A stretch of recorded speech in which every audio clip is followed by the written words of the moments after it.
ठीक है बच्चों, अब नेक्स्ट टॉपिक पे आ जाओ। नेक्स्ट टॉपिक है हमारा स्टेटमेंट।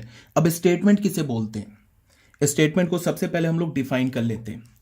ए सेंटेंस और डिस्क्रिप्शन। स्टेटमेंट हम किसे बोलेंगे?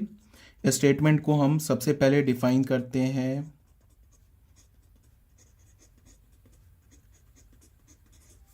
स्टेटमेंट्स क्या होगा हमारा? स्टेटमेंट्स को हम बोलेंगे ए सेंटेंस और description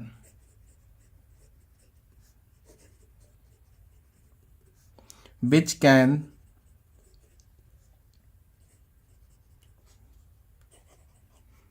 be judged to be true or false is called a mathematical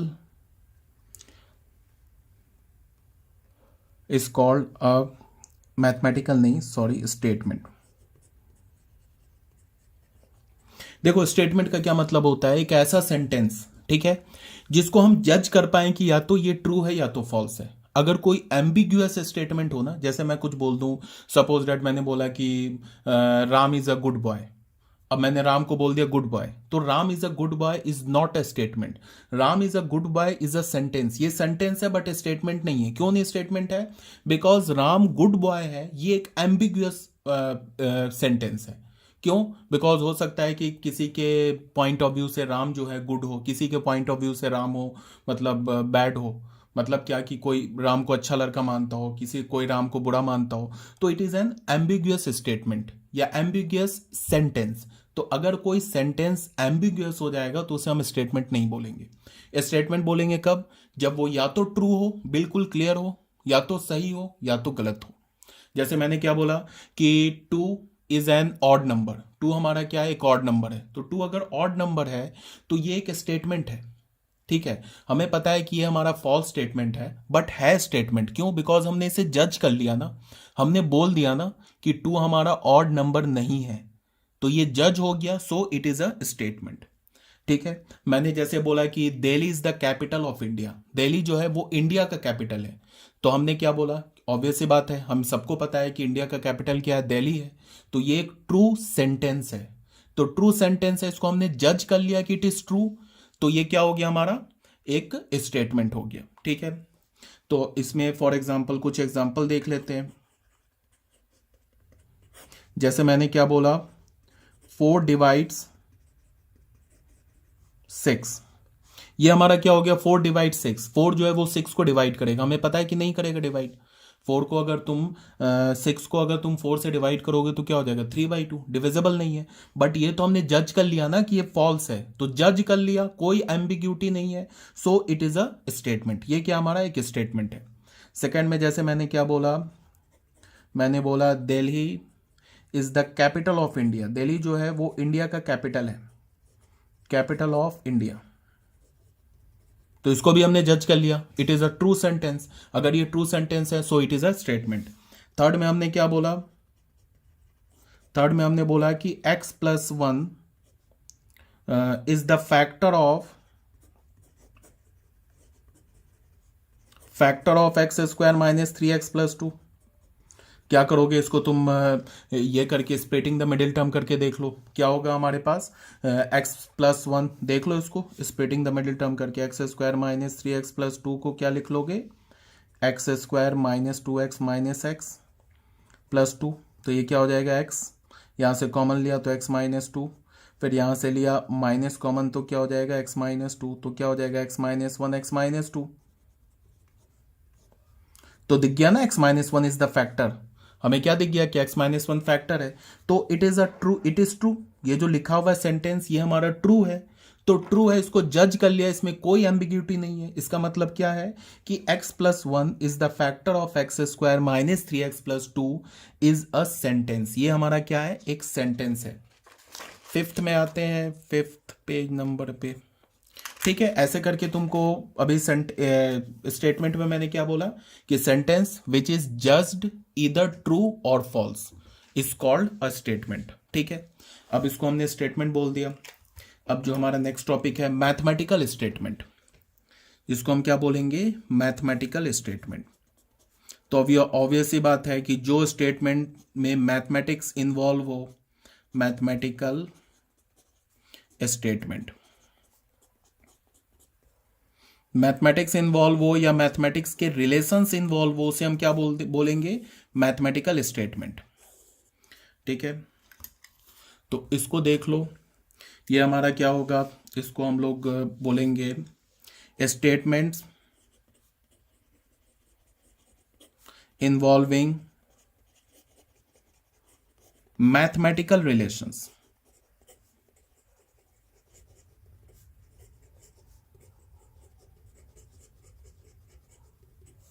are known as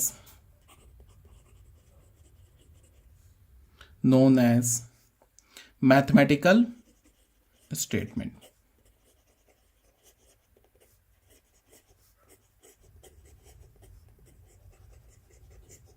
देखो, स्टेटमेंट जरूरी नहीं है कि मैथमेटिकल हो, स्टेटमेंट ऐसे भी बोल सकते हैं, जैसे मैंने बोला कि Delhi is the capital of India, इसमें तो कोई मैथमेटिक्स का कोई मैथमेटिकल रिलेशन डिफाइन नहीं है या कोई मैथमेटिक्स इन्वॉल्व है नहीं, तो ये हमारा स्टेटमेंट है। क्यों स्टेटमेंट है? बिकॉज इसको हमने जज कर लिया कि ये ट्रू है।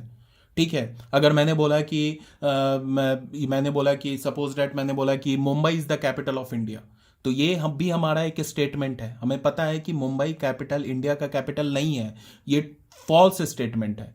तो फॉल्स है ना, हमने जज कर लिया ना कि फॉल्स है, तो ये भी हमारा स्टेटमेंट हो गया।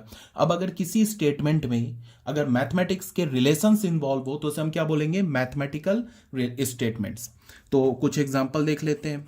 यही बोला गया, statements involving mathematical relations are known as mathematical statement. For example में आ जाते हैं, फर्स्ट में हमने क्या बोला, A union B is equals to A intersection B. ये ट्रू भी हो सकता है, ये फॉल्स भी हो सकता है। ठीक है, तो ये हमारा क्या है, इसमें मैथमेटिक्स इन्वॉल्व है, सेट पढ़ा है ना हम लोगों ने, तो सेट पढ़ा है, तो इसमें क्या है, मैथमेटिक्स इन्वॉल्व है, तो इसे हम क्या बोलेंगे, मैथमेटिकल रिलेशंस। जैसे हमने बोला 2 डिवाइड्स 5, जो 2 है 5 को डिवाइड करेगा, हमें पता है कि 2 5 को डिवाइड नहीं करेगा, बट ये फॉल्स है और इसमें मैथमेटिक्स इन्वॉल्व है, ये हमने इसको जज कर लिया कि 2 5 को डिवाइड नहीं करेगा, इसका मतलब ये फॉल्स है और इसमें मैथमेटिक्स इन्वॉल्व है, इसे हम क्या बोलेंगे, मैथमेटिकल स्टेटमेंट। अब समझ में आ गई होगी बात। अब जैसे मैंने बोला कि 2 इज अ प्राइम नंबर, 2 हमारा प्राइम नंबर है, एक्सेट्रा। ठीक है, अब यहां पे क्या करने जा रहे हैं हम लोग इन दिस चैप्टर, इस चैप्टर में हम क्या करेंगे वो बताया जा रहा है। We shall mainly discussing mathematical statements. इस चैप्टर में हम क्या करेंगे, मैथमेटिकल स्टेटमेंट्स को कंसर्निंग नेचुरल नंबर्स। ऐसे मैथमेटिकल स्टेटमेंट को हम लोग डिस्कस करेंगे जिसमें नेचुरल नंबर्स इन्वॉल्व हो। ठीक है, और उन सारे मैथमेटिकल स्टेटमेंट जिसमें नेचुरल नंबर इन्वॉल्व है उसको हम डिनोट कैसे करेंगे,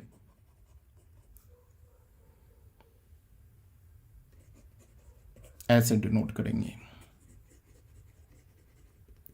Pn, और क्या बोलेंगे, P1n, और क्या बोलेंगे, P2n, एक्सेट्रा।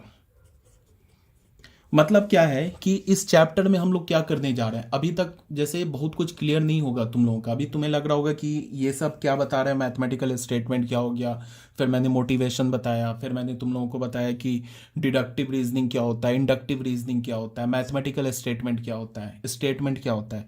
तो इन सबको भी हम आगे यूज़ करेंगे। इस पूरे चैप्टर में देखो क्या करने जा रहे हैं, इस पूरे चैप्टर में हम उस मैथमेटिकल स्टेटमेंट को प्रूव करेंगे with the help of inductive reasoning.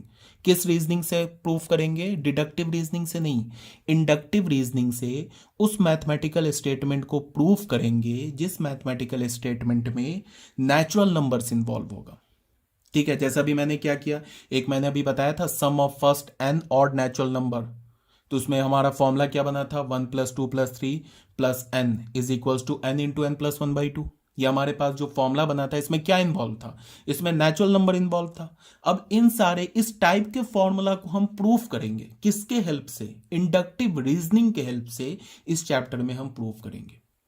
ठीक है, जैसे मैंने बोला कि फॉर एग्जांपल यहां पे मैंने क्या बोला कि in this chapter we shall mainly discussing mathematical statement concerning natural numbers, जिसमें नेचुरल नंबर इन्वॉल्व होगा। और उन टाइप्स के मैथमेटिकल स्टेटमेंट को के लिए हम नोटेशन क्या यूज करेंगे, पी ऑफ एन, या बोलेंगे P1n या P2n। ठीक है, फॉर एग्जाम्पल देख लो,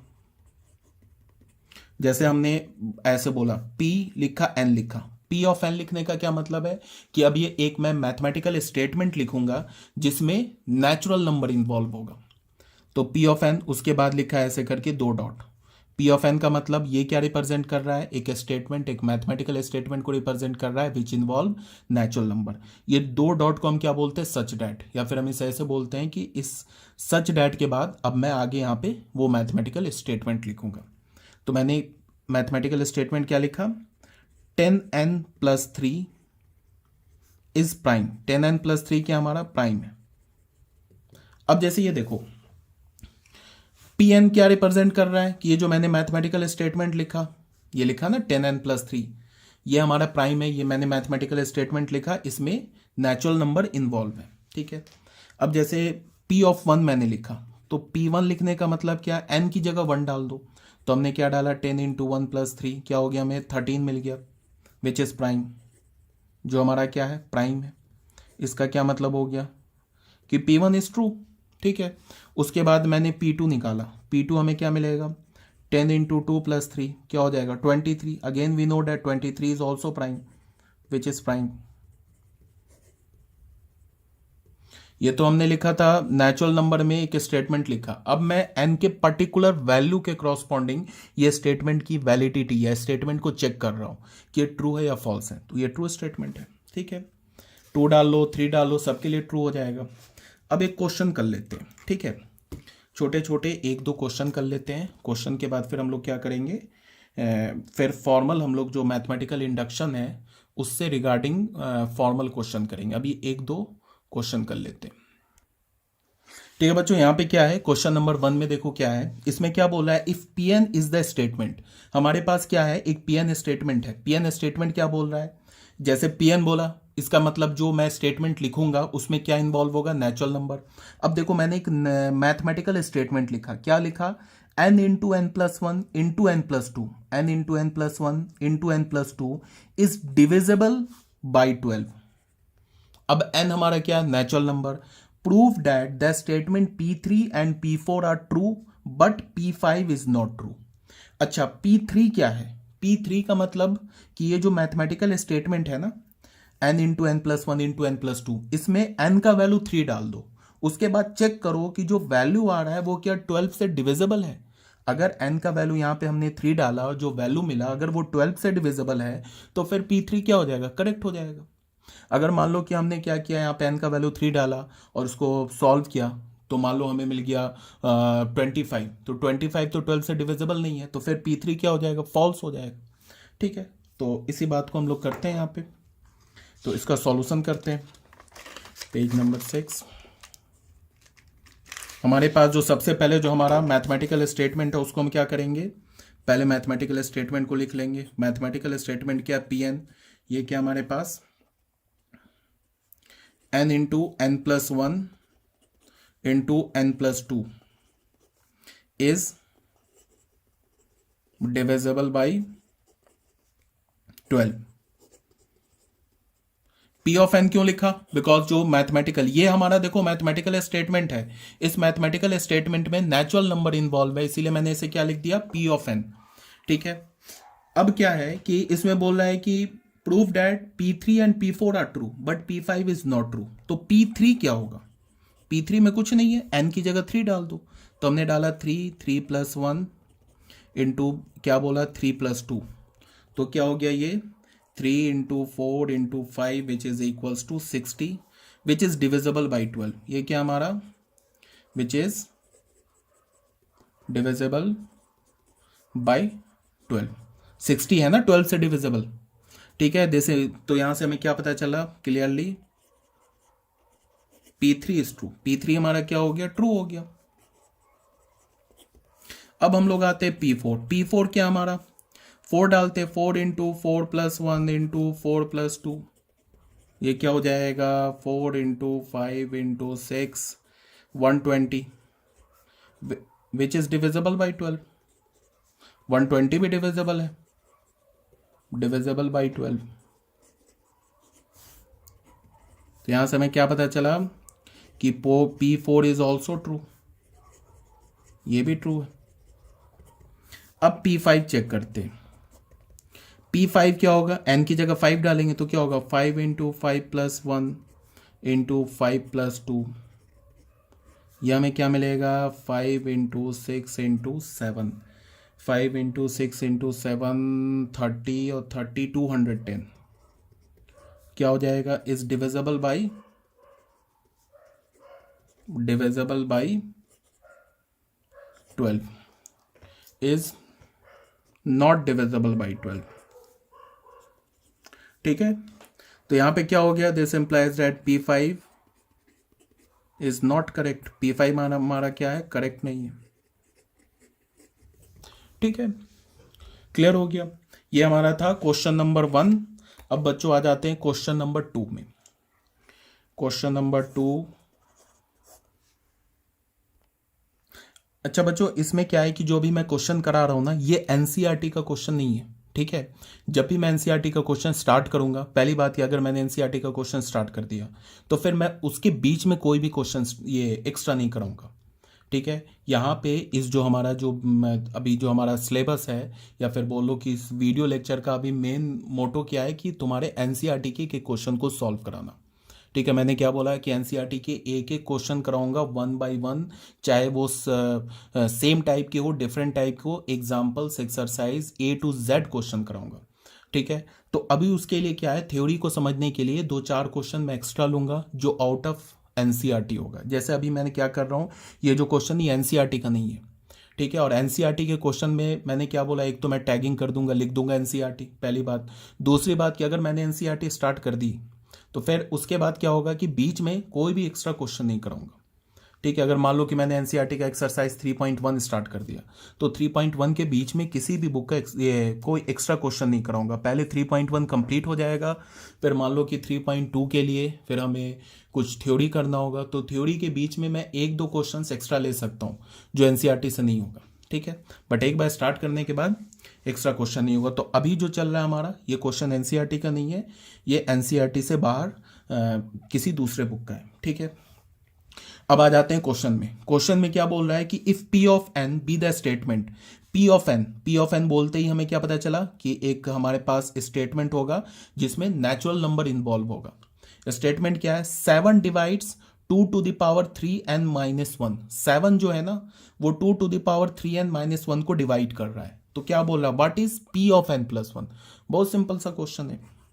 पहले तो स्टेटमेंट लिखो, P ऑफ n को हम क्या लिखेंगे, P ऑफ n होगा 7 divides 2 to the power 3n minus 1। ठीक है, इसको चाहो तो तुम ऐसे करके कॉमा यूज कर सकते हो। ठीक है, अब बोला है कि P ऑफ n प्लस 1 क्या होगा, तो तुम ऐसे देखो, अगर मैं n की जगह मैं बोलूं P ऑफ 1 क्या होगा, तो जहां पे इस स्टेटमेंट में जहां जहां तुम्हें n दिख रहा है वहां वहां क्या डाल दोगे, 1 डाल दोगे। तो P ऑफ 1 क्या होगा, 2 to the power 3 into 1 minus 1। अगर मैं बोलूं कि P ऑफ 2 क्या होगा, तो इस n की जगह 2 डाल दोगे।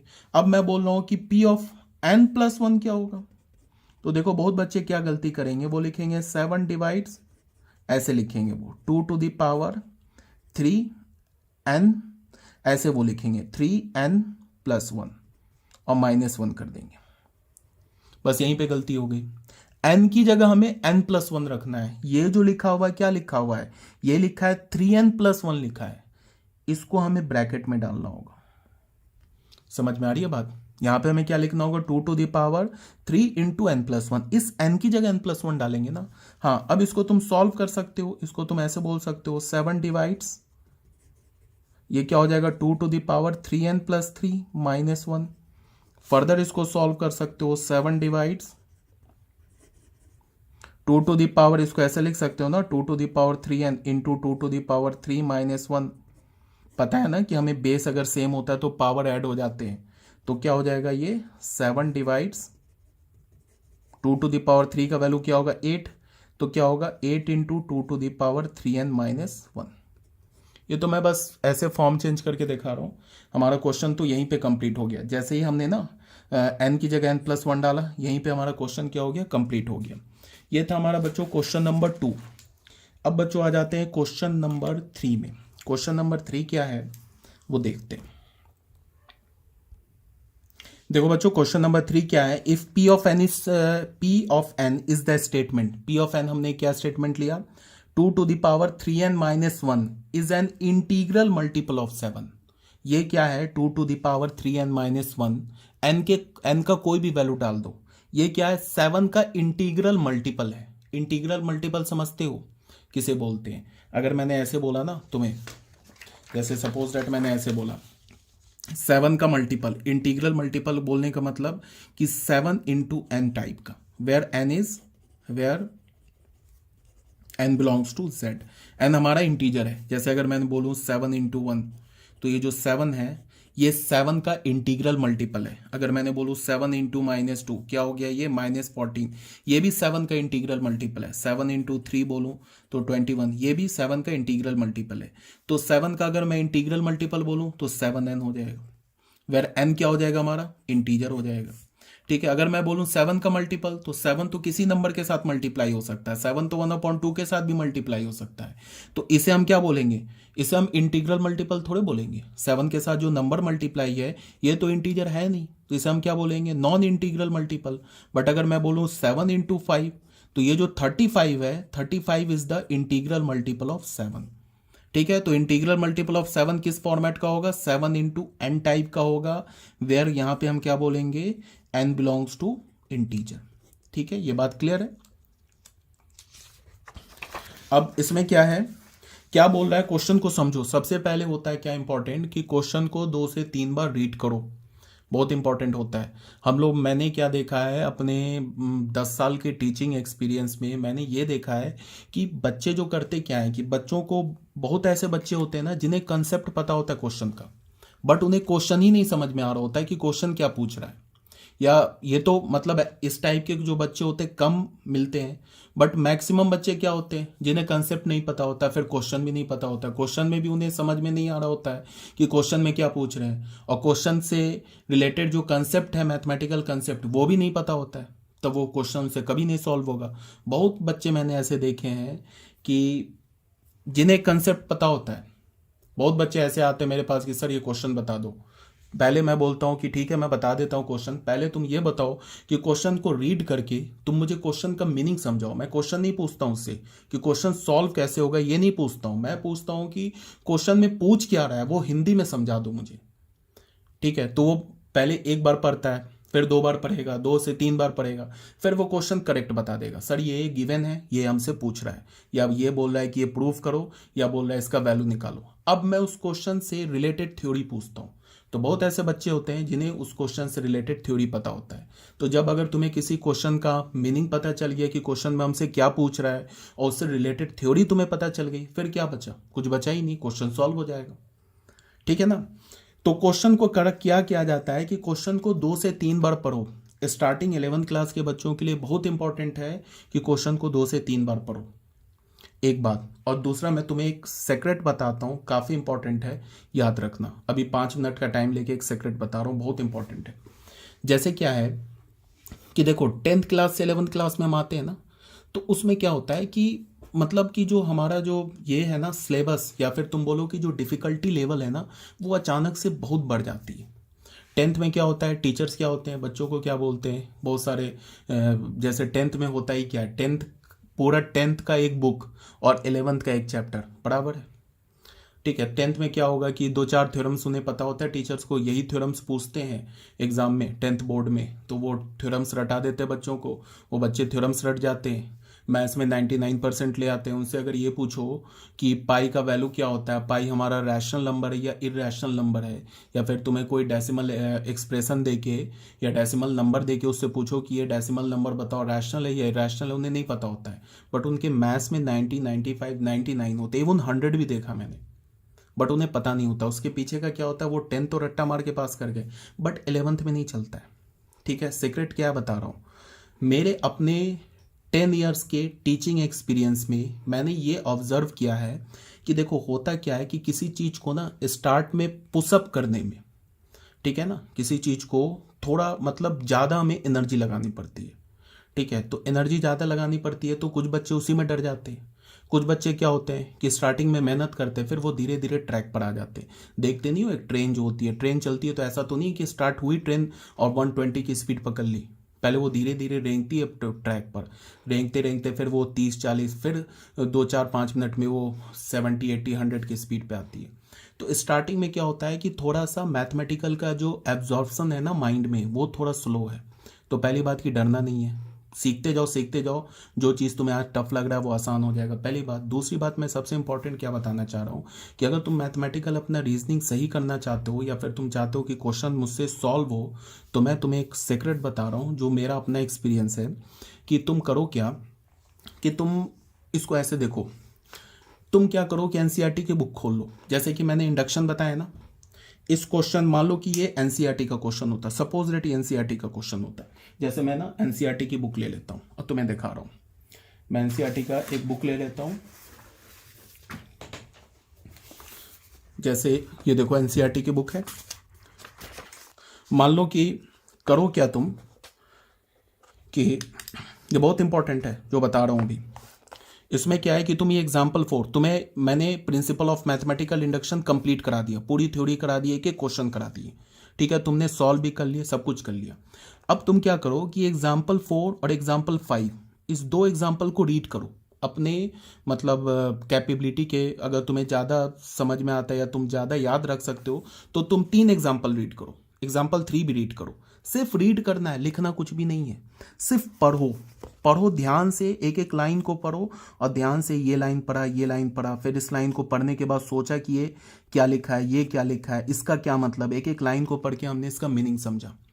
उसके बाद हमने क्या किया, आराम से पढ़ा, लिखा कुछ भी नहीं। पेन और नोटबुक को अपना कर दो साइड में, सिर्फ बुक खोल के बैठ जाओ, इसको रीड करो, कुछ भी नहीं है, रीड करो।